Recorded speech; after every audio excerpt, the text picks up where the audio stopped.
কবিরান্ধস্য জ্ঞানাঞ্জন শলাকয়া চক্ষুরুন্মিলিতং येन তস্मै শ্রী গুরবে নমঃ। আজকের যে চিঠিতে আমরা সবাই সমবেত হয়েছি, যে ভাগবতী সভায়, যিনি এই ভাগবতী সভার প্রাণ পুরুষ ছিলেন, একজন শুধু কর্মী মাত্র নয়, সদস্য মাত্র নয়, তারই প্রচেষ্টা আজকে 27 বছর পূর্বে এই যে দেখছেন, যেটা 27 বছর। আমার মনে আছে, আমি কর্ণনগরে এসেছিলাম ভাগবত সপ্তাহ পাঠ করতে। তারপরে আমি পাটবাড়িতে বাবাজি মহারাজের উৎসবে যোগদান করি। সেই বছরই পাটবাড়ি থেকে শ্রী শ্রী ভট্টপাদ, আমাদের মহন্তগী মহারাজ, আমি গৌররা এসেছিলাম। প্রথম উদ্বোধন হয়েছিল। সেই উদ্বোধনে দাদাকে দেখেছি, যেন শত সিংহের তার ক্ষমতা, কিভাবে সুস্থ হবে, এদের সমাধান হবে, তার কি পরিকল্পনা, কিভাবে বৈষ্ণবকে মর্যাদা দিয়ে এনেছেন। আমরা সব কাপড় বিছানা ছিল। আমি যখন নামলাম গাড়ি থেকে, সব দেখতে দেখতে আসছি, তিনি কাঁচি দিয়ে এই প্রবেশ করেছেন। 27 বছর, আপনারা জানেন 1403 সাল, আমার মনে আছে ওই কথাটা বলছি। ওখানে লেখা আছে, মাধবানন্দ লিখেছেন 1380 সালে প্রতিষ্ঠা, কিন্তু না, 1380 সালে খসড়া হয়েছে। ভাগবতী সভার যিনি উপদেষ্টা ছিলেন, প্রধান উপদেষ্টা, আমি আজকে তাকে শ্রদ্ধার সঙ্গে স্মরণ করি, পূজ্যপাদ শ্রী শ্রী বৈষ্ণব বাবাজি মহারাজ। তিনি শুধু পণ্ডিত নয়, অনেক রকম পণ্ডিত আছেন। দার্শনিক পণ্ডিত ছিলেন। মানুষকে চেতনা দেবার জন্য, প্রেরণা দেবার জন্য, ঈশ্বরমুখী করার জন্য তিনি প্রথম এই ভাগবতী সভাকে উপদেশ দিয়েছেন, খসড়া তৈরি করে গেছে। সেই খসড়া পড়েছিল অনেক বছর বাদে। আমি তখন বৃন্দাবন থেকে প্রায় আসতাম। 1401 থেকে হচ্ছে, মহাপ্রভু 501-2 থেকে শুরু হয়েছে এখানে। আজ 35 বছর 36 বছর হয়ে গেছে। কোথায় কুঙ্কুটিপাড়া, কোথায় মাটিপাড়া দালানে, সেই সব জায়গায় ভাগবতী সভার অনুষ্ঠান হয়েছে। তো যে আজকে উপস্থিত হয়েছে, যাকে শ্রদ্ধা জ্ঞাপন করার জন্য, তিনি বস্তুতপক্ষে কেবল কয়েকজনের জন্য নয়, সমগ্র ভাগবতী সভার সঙ্গে যারা সংশ্লিষ্ট প্রত্যেক ভক্তের, প্রত্যেক ভাগবতী সভার সদস্য যারা, তাদের প্রত্যেকের উচিত এখানে তাকে কৃতজ্ঞতা প্রকাশ করা। তার কাছে কে ঋণী নয়? কোন ভাগবতী সভা ঋণী নয়? আমি এইটা অবাক হয়ে যাই। দুটো ভাষা আছে শাস্ত্রে, একটা কৃতজ্ঞ আর একটা কৃতজ্ঞ। কৃতজ্ঞতা একজন সাধুর জীবনে, একজন ভক্তের জীবনে, একজন ব্যক্তির জীবনে কৃতজ্ঞতা মহত্ব দান করে। কৃতজ্ঞতা মানুষকে মহত্ব দান করে। কৃতজ্ঞ জানাতি কৃতজ্ঞতা, কৃতজ্ঞ কৃতজ্ঞকে উপকারকে যে মনে রাখি। দাদা আমাদের হাতে ধরে শিখিয়েছিলেন। প্রথমে ক্রিয়া বলছিলেন, হাতে ধরে আমাদের শিখিয়েছেন। কেনা তার কাছে শিক্ষা করেছেন। এখানে নবদ্বীপ বাবাজি হরিগেরি নব, তার ব্যাধি হয়েছে, তাকেও সারাবার জন্য ছুটেছে দাদা। তো বিভিন্ন দিক থেকে আমার পূজ্যপাদ, আমার নিজের দাদা, এটা আমার গৌরব। এইরকম দাদার আমি ভাই, তার যে মুহূর্ত দুরকম, আমি বলছি দুরকম জিনিস আছে, পরমার্থ অনেক আছে। এই সংসারে আমরা চারিদিকে দেখছি পরমার্থ হচ্ছে, পরমার্থ হচ্ছে, পরমার্থ চলছে। ওখানে হরিনাম, এখানে প্রতিষ্ঠান, ওখানে প্রতিষ্ঠান। বাবাজি মহারাজের একটা মূল্যবান সিদ্ধান্ত আছে পরমার্থ সম্বন্ধে, দেয়ালে লেখা আছে বারবারিতে। মূল্যবান সিদ্ধান্ত পরমার্থ। উনি বলছেন যে জগতে পরমার্থ তো অনেক আছে, পরমার্থ কি কম আছে? পাড়ায় পাড়ায়, একবারে সব, মানে গ্রামে গ্রামে, শহরে শহরে সব পরমার্থ হচ্ছে। উনি কি বলছিলেন? পরমার্থ তো অনেক আছে বাবা, নিঃস্বার্থ পরমার্থ কই? এটাকে বিচার করে না। পরমার্থ অনেক আছে, বলছেন নিঃস্বার্থ পরমার্থ কই? সে হলে অল্পেই কাজ হয়। দেখবেন, পড়ে দেখবেন, আমি পড়ে বলছি, ভাই মহারাজের লেখা সাইবোর্ডে পাটবাড়ি অনেক জায়গায় টাঙানো আছে। সত্য স্বার্থ মিশ্রিত পরমার্থ, কথাটার মহত্ব গুরুত্ব কতখানি জানেন? সবাই পরমার্থ বলছে, নিঃস্বার্থ পরমার্থ অল্পেই কাজ হয়।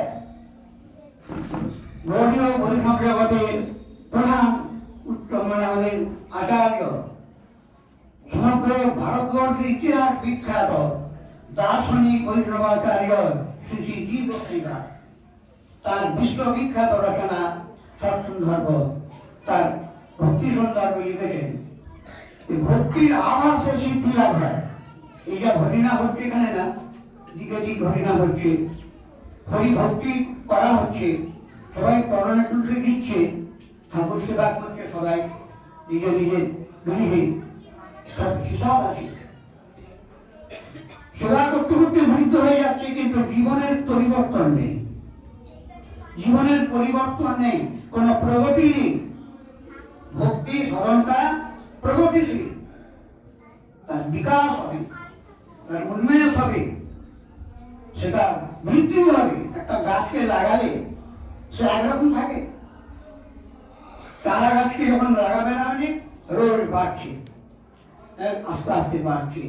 ভক্তি হচ্ছে লতা, ভক্তি লতা বৃদ্ধি হবে, তার বিকাশ হবে। সেটা কি?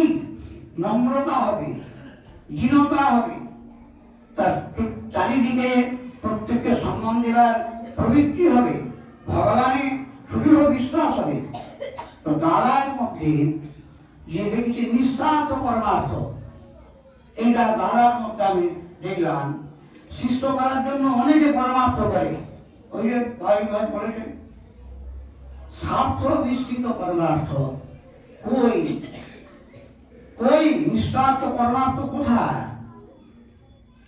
নিঃস্বার্থ পরমার্থ নিষ্কাম চিত্ত যাবে, শুদ্ধ শুদ্ধ ভাবনা যাবে, ভগবত প্রাপ্তির জন্যই যারা সাধন করে, ভগবানকে চাই, আমার এই মানব জীবন পেয়েছি, এই জীবন যদি না হয়, মানে ভাগবতে বলছেন যদু মহারাজকে, আমাদের পরমাংশ বলছেন, মহারাজ রাজা হয়েছেন বলে এই জীবনটাকে নষ্ট করবেন না।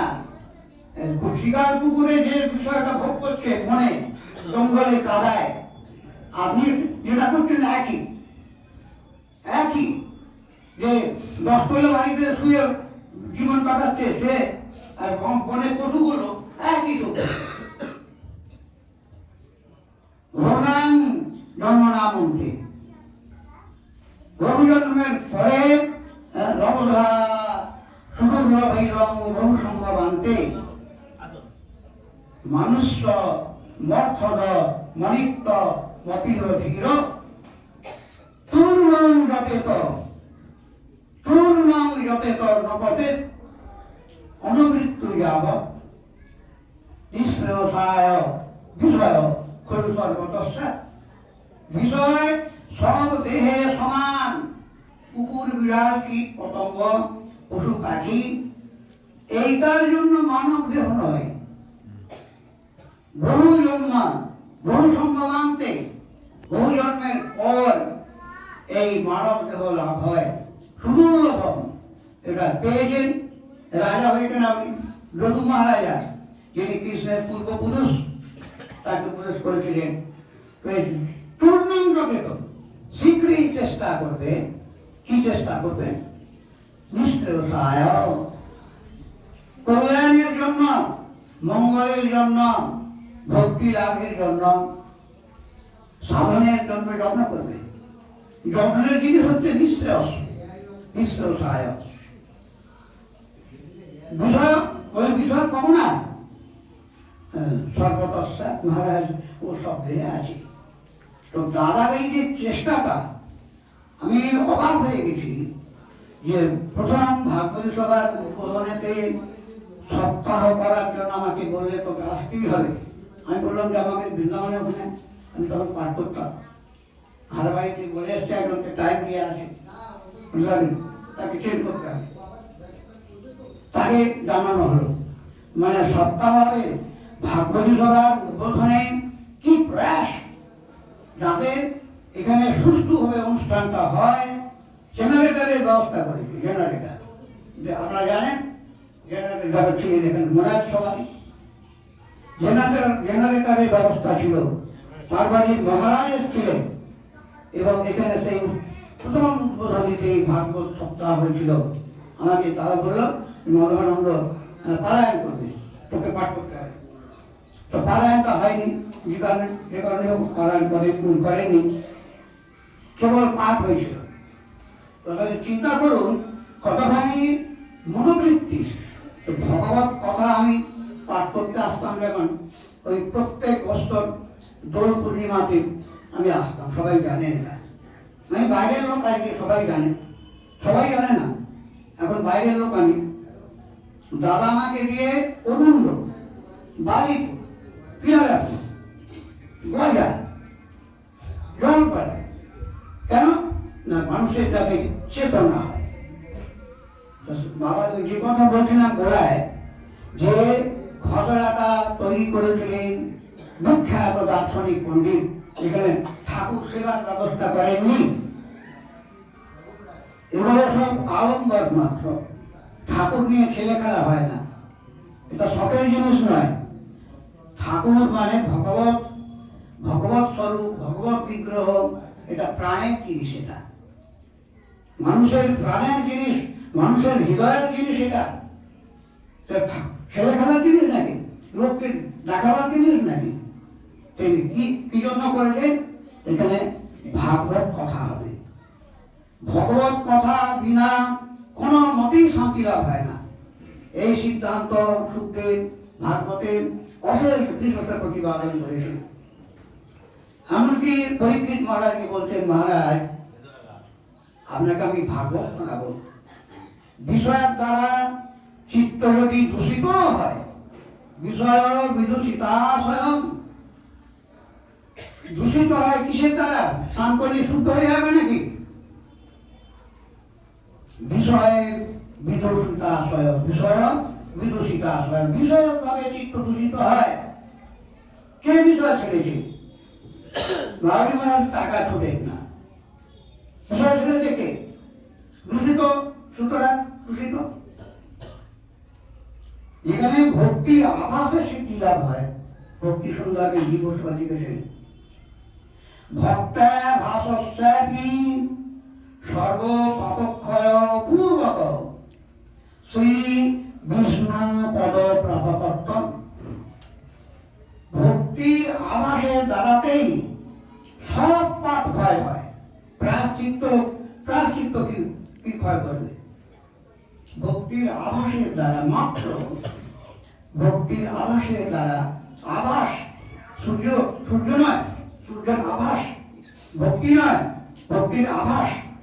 যেমন নাম করে তাই নারায়ণ একনাথ, এই গোবিন্দ সন্ত, এটাকে নামাভাস বলে, অন্য উদ্দেশ্যে নাম। অন্য উদ্দেশ্যে ভক্তি তাকে আভাস করে। ভক্তির আভাসের দ্বারাতেই সব পাপ ক্ষয় হয়ে যায়। এবং তারপর বলতেন ওইটুকুই নয়, ওটা তো আনুষঙ্গিক হল। আসল জিনিসটা কি হল? বিষ্ণু পদ প্রাপকত্বম, একবারে সাক্ষাৎ গোবিন্দ চরণ এমনি পাপ পেতে পারে। ভক্তি আভাসী, আমরা তো আভাস করিনি, আমরা তো ভক্তি করছি গো নাকি? আপনি পুজো করতেন, পুজোর আভাস করতেন? কোথায় কোথায় ফল করি? ফল নেই কেন? অপরাধে সব শেষ হয়ে গেছে। বৈষ্ণব জগতের সবচেয়ে মহান অন্তরায় অপরাধ, বৈষ্ণব অপরাধ। তার একমাত্র চিকিৎসা কি? সবাইকে সম্মান দেওয়া। বৈষ্ণব অনাদরই হচ্ছে সবচেয়ে শ্রেষ্ঠ অপরাধ। বৈষ্ণব অনাদর এই শ্রীদেবের বিখ্যাত টিকা রয়েছে। বলবেন নামার স্বভাব কল্পনা বৈষ্ণব অনাদর আদর। মানে তিনি ব্যাখ্যা করেছেন একটা জায়গাতে যে অজামিলের সে পুত্র ডেকে বৈকুণ্ঠে চলে গেল, ভগবানকেও ডাকিনি, তার আমরা যে এত ভগবানকে ডাকছি আর বহুলোকই ডাকছি, তার ব্যাখ্যা দিয়েছে আমি কেন? তো নাম তো একই। অজামিলের বেলা হয়েছে, আমাদের বেলা হবে না, একই তো। যে বাবাজি মহারাজ নাম করেছে সে তো সেই নামই হচ্ছে। তিনি যে নাম করতে করতে কর্মন করতে চোখের জল ভাসতে, সেই নামই তো হচ্ছে নাকি? আলাদা নাম আছে। তাহলে এখানে বলতেন অপরাধ, বৈষ্ণব অপরাধ। আর একটা কি বলেছেন? নাম করতেন আপনি ঠিকই, নামকে বিশ্বাস করেন না মশাই। নামার স্বভাব কল্পনা এবং বৈষ্ণব অনাদর আদর দুরন্ত অপরাধা জ্ঞা, শ্রীদেবের বিখ্যাত সিদ্ধান্ত। এই জন্য জেনে শুনে এই ভজন করতে হয়। রাস্তাটা যেমন আপনি যাবেন কোথায়, বৃন্দাবন, কোন ট্রেন যাচ্ছে খবর নিয়ে সব কিছু আপনি যান, ভজনটা জানতে হয়। একটি শ্লোক আছে ভাগবতে, সেখানে শ্রবণ কীর্তন স্মরণের বিচার আছে, কিন্তু সুখদেব প্রথমে শেষ করতেন যখন ভাগবতী, কলিযুগে মহারাজ দোষের সাগর করে দোষ নিধে। ভাষাটা দেখুন সুখদেবের, শেষ করতে ভাগবত। মহারাজ পরীক্ষিতকে বললেন কলিযুগ দোষের সমুদ্র, সমুদ্র যেমন চারদিকেই গল, তো যেখানে তাকাবেন দোষ, মঠে মন্দিরে ঘরে বাইরে রাস্তায় ঘাটে যেখানে যাবেন দোষ। কলিযুগে দোষের সাগর। পরীক্ষিত মহারাজ হঠাৎ হয়ে বলতেন তাহলে কি মুক্তি হবে কি করে? মুক্তি হবে কি করে? দোষের মধ্যে তো ডুবে খাইলে মুক্তি হবে না। তখন বলতেন একটা উপায় আছে, এক মহান গুণ কলের দোষ নিধে রাজন বস্তি এক মহান গুণ কীর্তনাত কৃষ্ণস্ত মুক্ত সঙ্গ পরম ভজে। কৃষ্ণ কীর্তন, ভগবান নাম কীর্তন মাত্রই মুক্ত সঙ্গ। কি তার লক্ষণটা কি? সঙ্গ মানে আসক্তি চলে যাবে। আপনার বিয়ে আসক্তি, দেহে আসক্তি, অর্থে আসক্তি, মান সম্মান পাওয়ার জন্য যে মানুষ ঝাঁপাচ্ছে, এখন মান সম্মান পাওয়ার জন্য মানুষ ঝাঁপাচ্ছে, অর্থের জন্য যে দিগন্ত ব্যস্ত দৌড়চ্ছে, এসব মানে নির্মূল হয়ে যাবে চিত্ত থেকে। কই এটা ফল বলছে। তো কৃষ্ণ কীর্তনা দেব, কীর্তন করতেই নিশ্চিত একবারে এব শব্দ দিয়েছে যে না, এখানে কোনো অপেক্ষা নেই। কীর্তনা দেব কৃষ্ণস্ব মুক্ত সঙ্গ পরম করে, সমস্ত সঙ্গ মুক্ত হয়ে, আসক্তি মুক্ত হয়ে সাক্ষাৎ গোবিন্দ চরণে এত মহিমা আছে। তারপরে শেষে বিচার করছেন এই, তাহলে হচ্ছে না কেন? এবার তো আপনাকে রিপোর্ট দিতে হবে, হচ্ছে না কেন? একবার মাথার চুল সাদা হয়ে যাচ্ছে, সেই ছেলেবেলা থেকে মাথার চুল সাদা হয়ে যাচ্ছে, পুজো করতে করতে মশাই কি হচ্ছে? তখন বসিবার বলল, শুনুন শুনুন মশাই, আপনারা বিশ্বাস করেন তো আমার সবার কল্পনা আর বৈষ্ণব এটা কি অপরাধ? দুরন্ত অপরাধ আগেয়া। এই শব্দটা বসেছেন দিবসে কার দুরন্ত অপরাধ। আপনি কি লক্ষ্য করুন না কেন, এই অপরাধ যখন থাকবে আপনার কিচ্ছু কাজ হবে, হরিনাম কোনো কাজ করবে না। এই জন্য মহাপ্রভু এইসব অপরাধ মুক্ত হয়ে নাম করার জন্য এই শ্লোক পুনাদি শুনেছেন তরি বৈষ্ণনা অমানি না মানদেন একেবারে কীর্তনীয় সলা হরি সবাই তো মুখস্থ করে গেছে, পালন করে যে দুজনকে আমি চাক্ষুর মানে ওনাকে চাক্ষুর দেখেছি, শুনেছি, পড়েছি। আর এই বৈষ্ণব দাসকে চাক্ষুর দেখেছি আমি। উনি বৃন্দাবনে গেছেন তখন মন্দিরে থাকতাম, সে 40 বছর আগে কথা, 40-45 বছর আগের কথা। আজ 52 বছর হল আমি প্রথম বৃন্দাবনে গিয়েছিলাম। 52 বছর থেকে বৃন্দাবনে আমি আসি, যাতায়াত করি এখন। সেই তখন উনি গিয়েছিলেন বৃন্দাবনে, তো বৈষ্ণব রামদাস বাহাদুর মহারাজ। তো উনি যখন গেছেন উনি আসতে দেখতে পেয়ে গেছেন, তো সিঁড়ি উঠছেন তখন মহারাজ আমার এই যে আমাদের গুরুদেব, দাদারও গুরুদেব, আমাদের বাড়ির বাবা মা গুরুদেব। আপনারা জানেন কি যে পাঁচুগোপাল জানা বৃন্দাবনের শিষ্য, যিনি এই আশ্রমটা প্রাণ দিয়েছেন, সময় দিয়েছেন, কিনা করেছেন? ছেলে শান্তিদাশ্রম করা হচ্ছিল, কিনা করেছেন? তার উৎসবের আশ্চর্য, আমার মানে আর ভাষা বেরোয় না। তাকে শ্রদ্ধা জ্ঞাপন করার জন্য কতখানি এগিয়ে আসা দরকার প্রত্যেকে। তিনি প্রত্যেক শুধু একটা নয়, প্রতিদিন ভাতপুরি সভা, দাসপুরি, পিয়ারাপুরি, অরুণ্ড, তাকে উজ্জীবিত করতে মাঝে মাঝে নিজে যেতেন। তার যে প্রয়াস, এই যে না দীনতা, বাবাজিকে উনি গেছেন বৃন্দাবনে, আসন দিয়েছি, একটা মোড়া দিয়েছিলাম। তখন আমাদের চেয়ার সিস্টেমটা কম ছিল। বেতের মোড়া জানেন, সবাই জানেন, পুরোনো আমলের জিনিস, বেতের মোড়া। আর আমার গুরুদেব পূজ্যপাদ শিশি মহান্ত মাধবদাস বাবাজি মহারাজ, উনি এই গ্রামে অনেকবার এসছেন। এই বাসুদার ঘরে গেছেন, ওখানে আমাদের গুরুগণ ছিল, গুরু ভাই ছিল।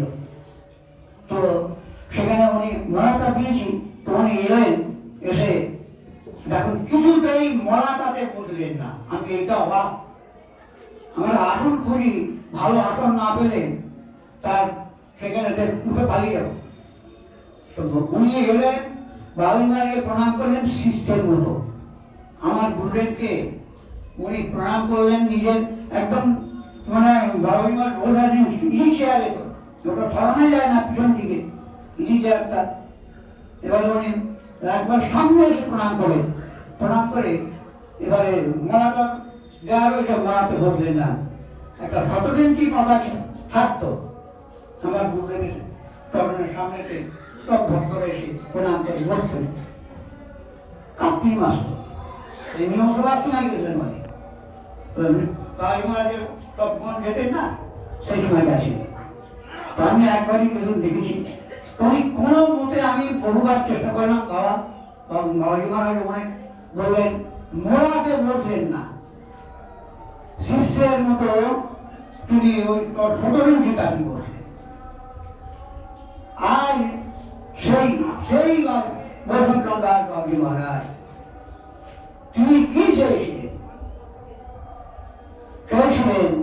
এইসব এই গ্রাম্য বা সমস্ত অশিক্ষিত শিক্ষিত যারা সব আসেন, একটু ঈশ্বর চেতনা হোক।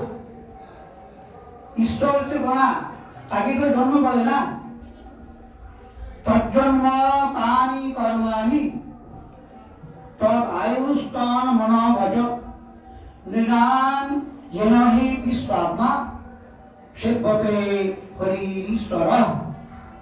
দেবশ্রী নারদ বোঝাচ্ছেন প্রাচীন বলিদেরকে, দেখো তাকেই জন্ম বলে। জন্ম তো কুকুর বিড়াল থেকে মুহুর মুহুর জন্ম হচ্ছে সৃষ্টি জগতে। মানুষও কতজন মানুষ হচ্ছে, কোটি কোটি মানুষ জন্ম নিচ্ছে, তাকেই জন্ম বলে। তজ্জন্ম, তাকেই কর্ম বলে।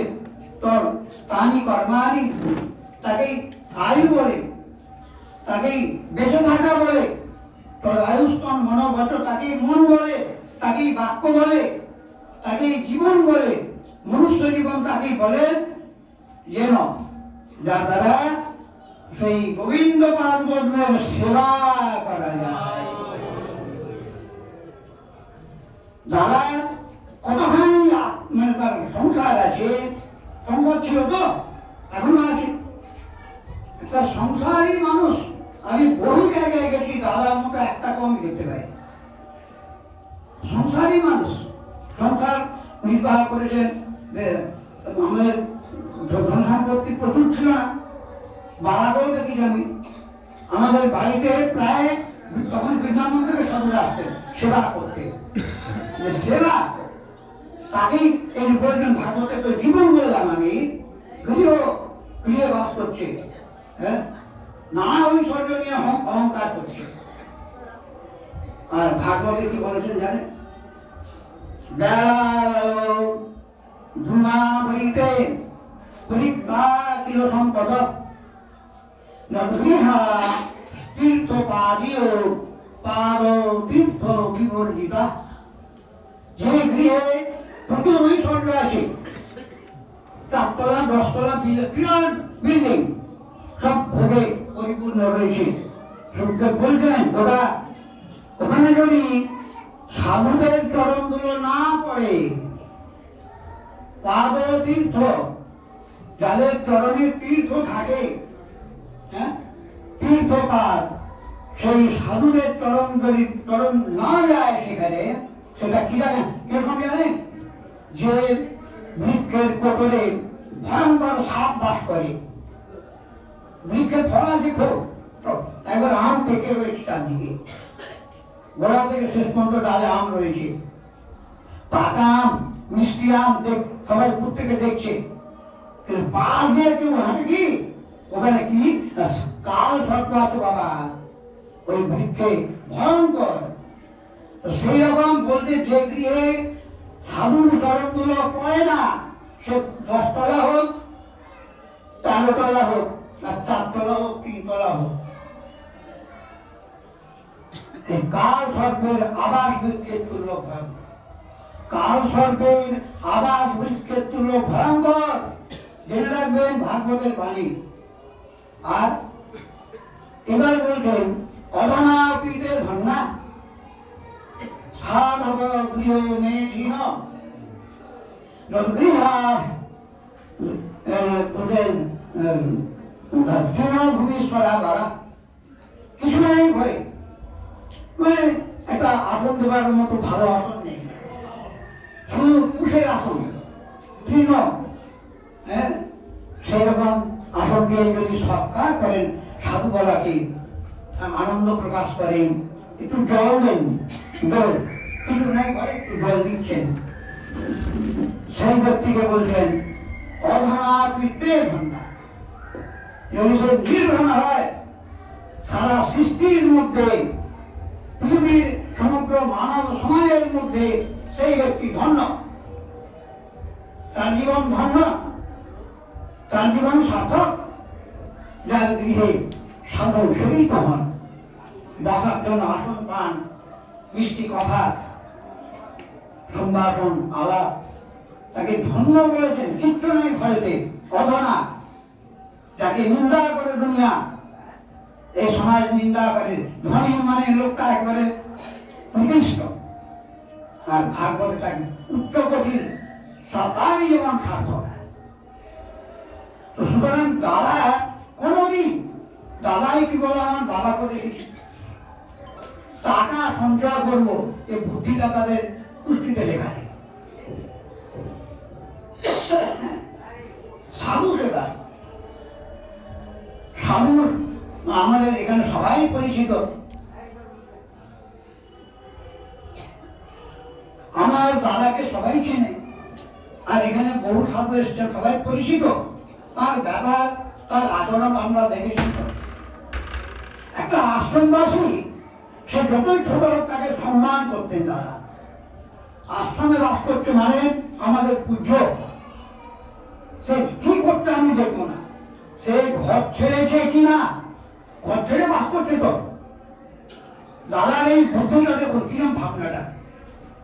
ঘর ছেড়ে যে মানুষটা, যে ছেলেটা আশ্রমে বাস করছে সে আমাদের পূজ্য। আমরা ঘরে বসে আছি, কে ঘর ছাড়তে পারে?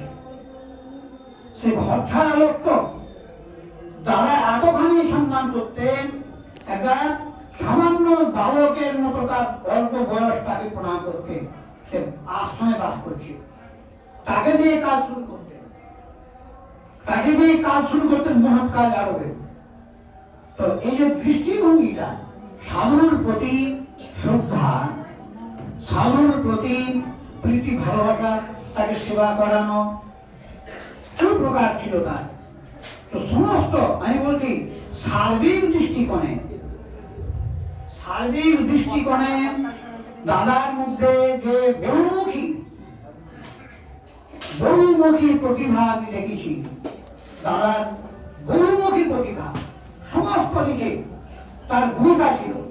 এমনকি এই পারিবারিক জীবনে অনেক মানুষকে দাদার কাছে যেতে শুনেছি, সমাধান করবে, দাদা সমাধান করবে।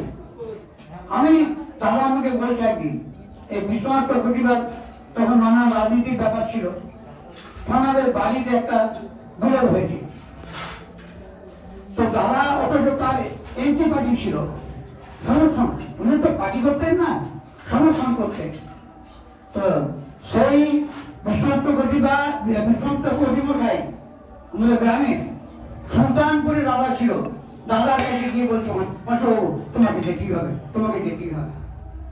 অথচ সে বিরোধিতা করে আসছে দাদা। সে নিজে এতখানি বিশ্বাস করে এই লোকটা গেলে আমাদের সমাধান হবে, যে খাঁটি কথা বলে। প্রত্যেক ক্ষেত্রে এটা বলতে আর কি, বহুমুখী প্রতিভা ছিল প্রত্যেক ক্ষেত্রে। পারিবারিক জীবনে, পারমার্থিক জীবনে, আধ্যাত্মিক জীবনে যেভাবে তার ভূমিকা ছিল, সমস্ত সমাজের মধ্যে তার যে উপস্থিতি ছিল। আজকে প্রত্যেকের, আজকে 14 বছর হয়ে গেল দাদা দেবরে গেছেন 1416 সালে। আজকে 14 বছর হয়ে গেল, কিন্তু সেই মানুষটার স্মৃতি আজও জল জল করছে, আজও উজ্জ্বল হয়ে রয়েছে। তার যে গুণাবলী, তার যে মহৎ গুণাবলী, মহৎ অথচ দেখুন শিষ্য করার লোভে ধর্ম প্রচার করছে হাজার হাজার আছে, ধনলোভে ধর্ম প্রচার করছে হাজার হাজার আছে, ধনলোভে, শিষ্য করার লোভে, প্রভাব প্রতিপত্তি বিস্তারের লোভে হাজার হাজার আছে। দাদার তো কোনো প্রয়োজন ছিল না, শিষ্য দাদা তো শিষ্য করেনি। দাদা বৃন্দাবনের শিষ্য, কোনদিন আমাকে বলে নেই এখানে আমাদের সব ভাই দাদা তো তারা হেঁটে সব ছিল। তুমি গুণের বিচার করতে না রে, যেমন করি হোক ঈশ্বরমুখী হচ্ছে তো, সে পার্বতী জায়গার বৃন্দাবনী জায়গা দেখে নিয়ে যায়, নবদ্বীপে যায়, ঈশ্বরমুখী হবে তো। কত উদারতা, তার কত মহত্ব জানেন, এই গুণটা কতখানি মহত্ব। ভাগবতে সাধুর লক্ষণ দিয়েছেন নির্মৎসরণাংশকান, মাৎসর্য শূন্য গুণটা আগেই সাধুত্ব করে। মাৎসর্য মানে পরের উৎকর্ষতা যে দেখতে পারে না তাকে মাৎসর্য বলে। আর ভাগবত প্রথমেই একদম দ্বিতীয় শ্লোকে নির্মৎসরণাংশতা, সাধুকে যার মধ্যে মাৎসর্য নেই। ধর্ম পরিচিত করেছে ভক্ত পরম নির্মৎসরণাংশতা। নির্মৎসর দাদা মানে মানুষের প্রশংসা করতেন, নিজের গুণ নেবার জন্য কোথাও গেছেন না, মালা করার জন্য কোথাও গেছেন না, মালা পরাবার জন্য ব্যস্ত থাকতেন। তাদের মহত্ব ছিল, এইটা মূল ঠাকুরত্ব। সম্মান দেয়া, দেখুন টাকা অনেকে দিতে পারে নাম যশের জন্য, টাকা দিতে পারে, কিন্তু মান কেউ দিতে পারে না। মান দেওয়া সবচেয়ে কঠিন। আপনারা জানেন কি না? সম্মানের জন্য টাকা দিচ্ছে, মান দিতে পারে না। এইটা হচ্ছে অমানি, মানে মান গ্রহণ না করা। আর মানব মানে সবাইকে মান দেওয়া। সর্বশ্রেণীর মানুষকে তারা মান দিয়ে গেছে, সর্বশ্রেণীর মানুষকে। এইরকম যে পুণ্যাবতী শ্লোকের যে কথা বলছিলাম, তাদের মহত্ব ছিল একটা গৃহে বাস করতেন। গৃহবাসী তিনি, বনবাসী নয়, মঠবাসী নয়, তিনি গৃহবাসী ছিলেন। কিন্তু ওই যে বলে না সাধু গৃহ মেধীন, এরা সাধু, গৃহে বাস করলো, এরা সাধু। সাধুত্ব মানে কি? আমাদের সেই সদস্য লিখেছেন, কৃষ্ণ ভক্তি হি সাধুত্তম। বৃহৎ ভাবটা মিলে, কৃষ্ণ ভক্তি হি সাধুত্তম। আর সাধুত্ব শব্দে আরেকটা শিশিরের টিকা আছে, বলতে ভগবত চিত্ততার নাম সাধুতা। ভগবত চিত্ততার নাম সাধুতা। সে ভালো করে সেজেছে মালা তিলক নিয়ে, এবং তার সন্ন্যাস নিয়েছে, সবকিছু যত কিছু করার ছিল সব শেষ করে দিয়েছে। সাধুত্ব কাকে বলে? সাধুত্ব অর্জন করতে হয়, মনুষ্যত্ব অর্জন করতে হয়। পশুটা, একটা পশু জন্মাবার সঙ্গে সঙ্গে সব পশু হয়, তাকে শিখতে হয় না। কিন্তু মানুষকে মনুষ্যত্ব, মানুষ হবার জন্য শিক্ষা করতে হয়। এইরকম সাধু হবার জন্য শিক্ষা করতে হয়। তো শিক্ষার কেন্দ্রটা কোথায়? শিক্ষার কেন্দ্রটা কোথায়? উত্তম শিক্ষা না ভাগবতী কথা, এটা উত্তম শিক্ষার কেন্দ্র।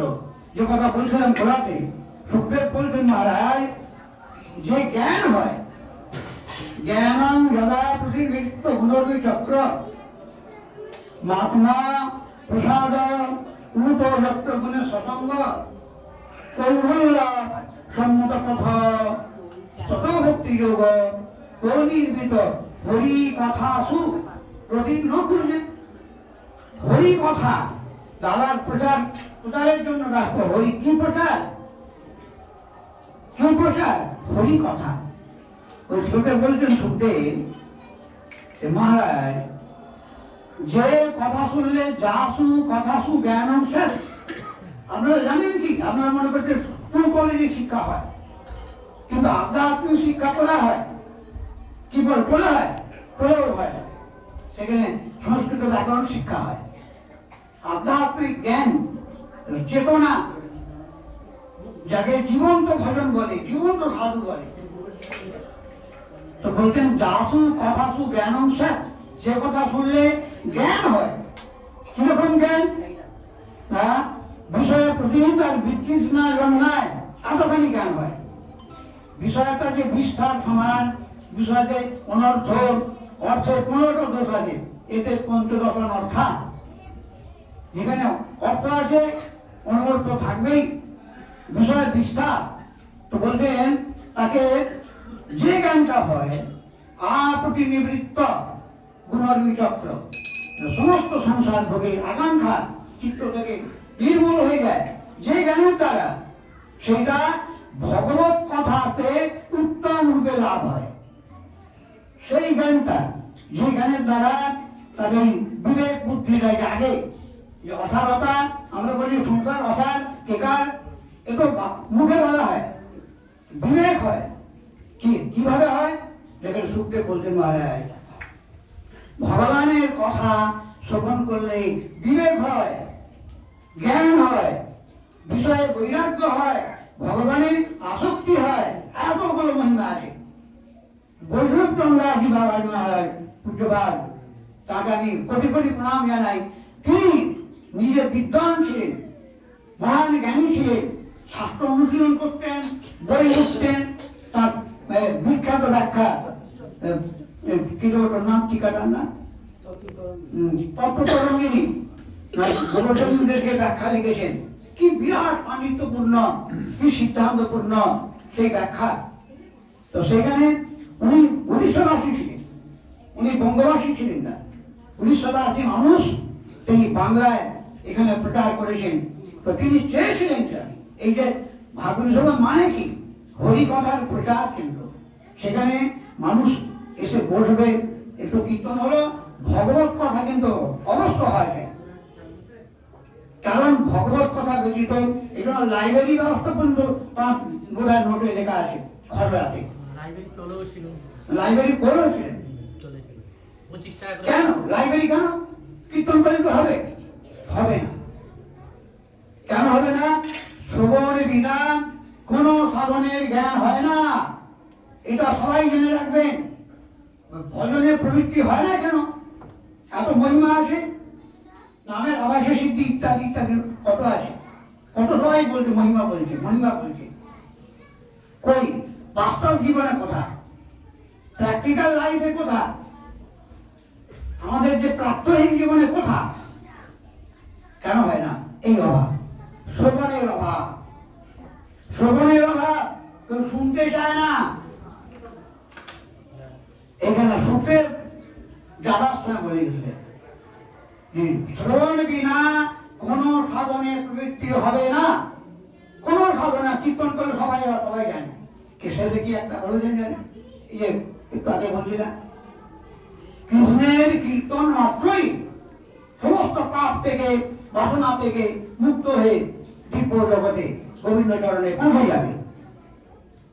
কিন্তু তারপর একেবারে যখন চলে যাবেন শেষ শ্লোক, এটা ভাগবতে পরীক্ষিত বলছে মহারাজ, আমি এবার সার কথাটা বলে আমি চলে যাবে, আপনার 7 দিন হয়ে গেছে, আমি চলে যাচ্ছি। এই কথাটা প্রশ্ন অনেক করেছেন, আপনি অনেক প্রশ্ন আছে পরীক্ষিতের ভাগবতে, আমি তার উত্তর দিয়েছি। সার কথাটা শুনুন এবার, আমি এটা বলে চলে যাচ্ছি, আপনার টাইম হয়ে গেছে, 7 দিন তো আয়ু তো। তখন বলছে, সংসার সিন্ধু মতি দুস্তরা মূর্তি দিশ নান্যা প্রভা ভগবত পুরুষোত্তমস্ব লীলা কথা রস নিষেধনম অন্তরেণ পুংস বিমূঢ় দুঃখ গবাদিতস্য। সুখদেব বলছে, মহারাজ সংসারটা সিংহর মতো বিধ্বস্ত আমার হয়ে গেছে। আমি যেটা বলেছিলাম যেটা ছাড়বো, কারণ আমাদের এখানে সেবা আরম্ভ হবে, তাই এই শ্লোকার সমাপ্তি করছি আমি। অতি দুস্তরম, সংসারটা ছেলে খেলার জিনিস না, ইচ্ছা করলে আমি শেষ হয়ে যাবে না, তো সোজা না। কত মহামা রফি যাচ্ছে আসছে, যাচ্ছে আসছে, ঘর ছাড়তে পারে না, ঘর বাড়ি তাদের আত্মীয় সম্পর্ক ত্যাগ করতে পারে না। অতি দুস্তরম, উত্তীর্ণ হয়ে যায় না। সংসার সিন্ধন, তার একটি মাত্র নৌকা, উত্তীর্ণ সুফল। কেউ যদি উত্তীর্ণ হতে চায়, চায় না মহারাজ, সংসার ছাড়তে কেউ চায় না। সংসারে দুঃখ হচ্ছে, চাবুক খাচ্ছে, পিঠে চাবুক পড়ছে, ছাড়তে চায় না মহারাজ। উত্তীর্ণ, যদি কেউ উত্তীর্ণ হতে চায়, একটা মাত্র নৌকা আছে, একক প্রভু। সংসার সিন্ধু তো সাঁতারে পার হয়ে যাবে না, নৌকা চাই, একটা মাত্র নৌকা আছে, একক প্রভু নাম রষ্টি। আর দ্বিতীয় নৌকা নেই, কিন্তু এটা কি? ভগবত পুরুষোত্তমস্ব লীলা কথা রস নিষেধনম, এই নৌকা। ভগবানের কথা, ভগবত পুরুষোত্তমস্ব, পুরুষোত্তম ভগবান শ্রীকৃষ্ণ, তার যে লীলা কথা, এতে রস আছে, শুকনো কথা না, গ্রাম্য কথার মতো। এই কত সভা হচ্ছে যে সারা ভারতে, সারা পৃথিবীতে, দেশে দেশে, এরকম না। লীলা ভগবানের লীলা কথার মধ্যে রসে ভরা। ভগবানের স্বরূপটা কি?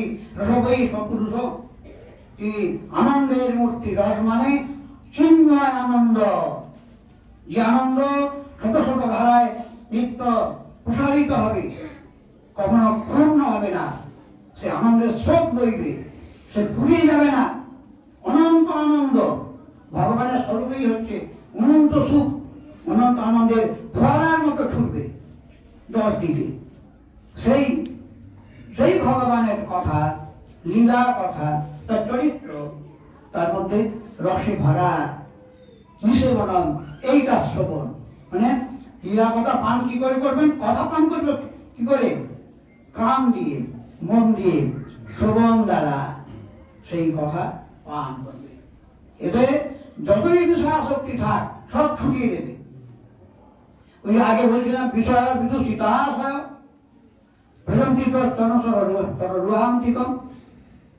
তো ভগবত কথা পাপীকে, আসক্তিকে, বিষয়ীকে সবকে পবিত্র করে, সর্বশ্রেণীর মানুষকে পবিত্র করে। এই জন্য জানে কে?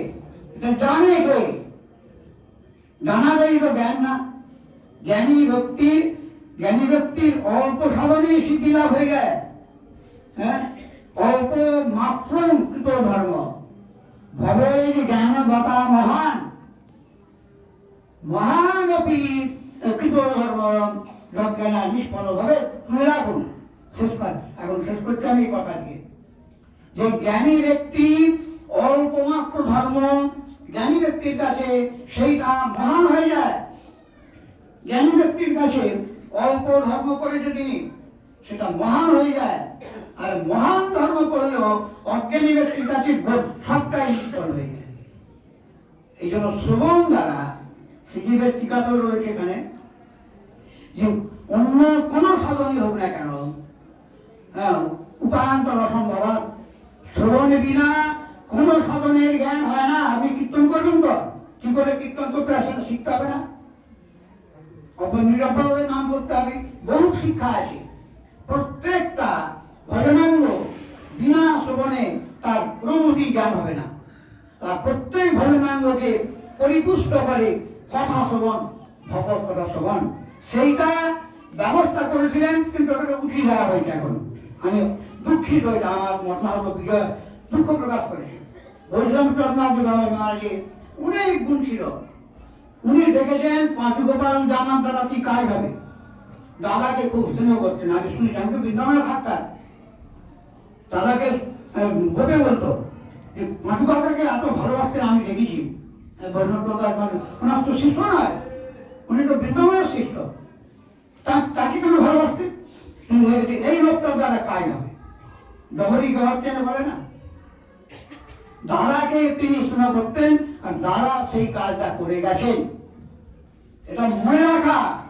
এই যে বলছিলাম কৃতজ্ঞ মানে মনে রাখা, তাকে মনে করা, কে জিনিসটাকে প্রাণ দিয়ে তৈরি করেছে, কোথায় না কোথায় গেছে। আমার একটা গুরু ভাই আমাদের রুমের উপরে, সেখানে গেছেন, যেখানে আমার সঙ্গে কথা হয়েছে তার আগে, তারপরে সেখানে গেছেন মোহন গোস্বামী সিমেন্টের দরকার ছিল। আরো আছে আমার গুরু ভাই, তার কাছ থেকে 100 বস্তা সিমেন্ট নিয়েছে।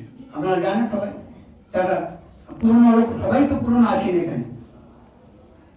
সিমেন্ট আমার গুরু ভাই মোহন গোস্বামী লরি করে পাঠিয়ে দিয়েছে, এই কারাখাল থেকে সিমেন্ট বয়ে নিয়ে এসছে। তো কোথায় না কোথায় গেছে দাদা এই আশ্রমটাকে তৈরি করার জন্য। আর সেগুলোও তাকে শ্রদ্ধা জ্ঞাপন করার জন্য আমি যোগাযোগ দেখছি না। তার উৎসব করার জন্য যেখানে লড়াই হচ্ছিল, হবে কিনা করতে দেওয়া হবে কিনা, এসব বিচার হচ্ছে। আমি তো শুনে অবাক।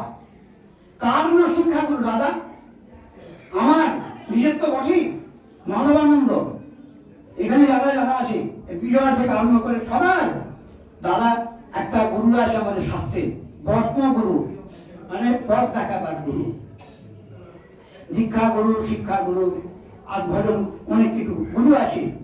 কিন্তু প্রথম গুরুকে বর্ম গুরু, যে রাস্তা দেখায়, প্রথম রাস্তাটা যে হাতে ধরে দেখায়, দাদা হচ্ছে আমাদের প্রায় অধিকাংশই বর্ম গুরু ছিলেন, উপদেষ্টা ছিলেন। আর তার চরণে শ্রদ্ধা জ্ঞাপন করতে আমি এখানে এসেছি। আমি ছিলাম দক্ষিণ এই বরবরের কাছে, আমি পরশুদিন এখানে এসেছি কোনপুরে, তার চরণে প্রণাম জানাবার জন্যই আমি এসেছি এবং তার অনুষ্ঠানটা যাতে সুষ্ঠুভাবে অনুষ্ঠিত হয়। কিন্তু আশ্চর্য হয়ে যাচ্ছে আমি, কত নিচে নেমে যেতে পারে মানুষ। কৃতজ্ঞ মানে কি জানেন? উপকারকে মনে না রাখা। মহাভারতে বর্ণনা আছে, কৃতজ্ঞ ব্যক্তির এত পাপ, কুকুর বিড়াল এমনকি পাখি পশু পাখিরা তাকে ছয় না, তার মাংস পড়ে থাকে মনে মরে পড়ে থাকে, তার মাংস খেতে আসে না, এত পাপ এই কৃতজ্ঞ ব্যক্তি সম্বন্ধে বলেছেন। কৃতজ্ঞ আর কৃতজ্ঞ বলছিলাম ঘোড়ায়, তাকে উপকার তার মনে রাখা ক্রিয়া আমাদের প্রত্যেকের গুরু, বর্তমানগুলো তো বটে। তা তার চরণে আজকে আজ তার এই 14 বছর হলো তার অপ্রকট হয়েছে, আমাদের ছেড়ে তিনি চলে গেছেন। কি শিক্ষায় না দিয়ে গেছেন। চরণে আমি প্রণাম জানি, আমার কথা বিশ্রাম দিচ্ছি। আপনাদের প্রসাদ দেওয়ার সব সময় হয়ে গেছে, আপনারা সকলেই তিনি সুস্থ প্রসাদ পেয়ে যাবেন, সব ব্যবস্থা আছে এখানে। আমি আমার যদি ভুলটি থাকে আমার বক্তব্যের মধ্যে, যারা উপস্থিত আছেন তারা পূজ্যপাদ সব ভক্তবৃন্দ বৈষ্ণববৃন্দ প্রণাম জানিয়ে আমি বক্তব্য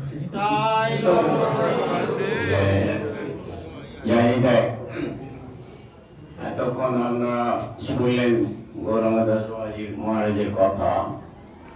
উনি দুটো জিনিস ভালো করে বললেন, যে যেটা হলো নামকে আশ্রয় করলে আগেও ছিল এখনো আছে, সেই নামই আছে। সেই নামাভাসে যদি অজামিল মুক্তি পায়, অজামিল ভগবত প্রাপ্তি হয়, তাহলে এখন নাম করে কেন আমাদের কিছু হচ্ছে না? অর্থাৎ আমাদের নামের প্রতি অপরাধ, বৈষ্ণব অপরাধ এবং আসক্তি, সংসার আসক্তি শূন্য এবং অপরাধ শূন্য হয়ে নাম করতে হবে। নামকে আশ্রয় করুন, নামেরই অনুশীলন কেন্দ্র, নামকে আশ্রয় করুন। দেখবেন যে কতটা যে আপদ বিপদ আর কখনো হবে না, কখনো আমার রোগ বা হবে না, সমস্ত কিছু দেখবে যে সাশ্রয় হবে। সেই নামকে আশ্রয় করতে বললেন। আর যার আজকে স্মরণ তিথি, সেই পঞ্চগোপাল জানার চরণে প্রণাম জানিয়ে এবং আগত সব ভক্তবৃন্দকে প্রণাম জানিয়ে আজকে আমাদের সরস্বতী সভা এইখানে সমাপ্ত করলাম। এখন একটু নাম আরতি কীর্তন হবে, এইবার আরতি কীর্তন দর্শন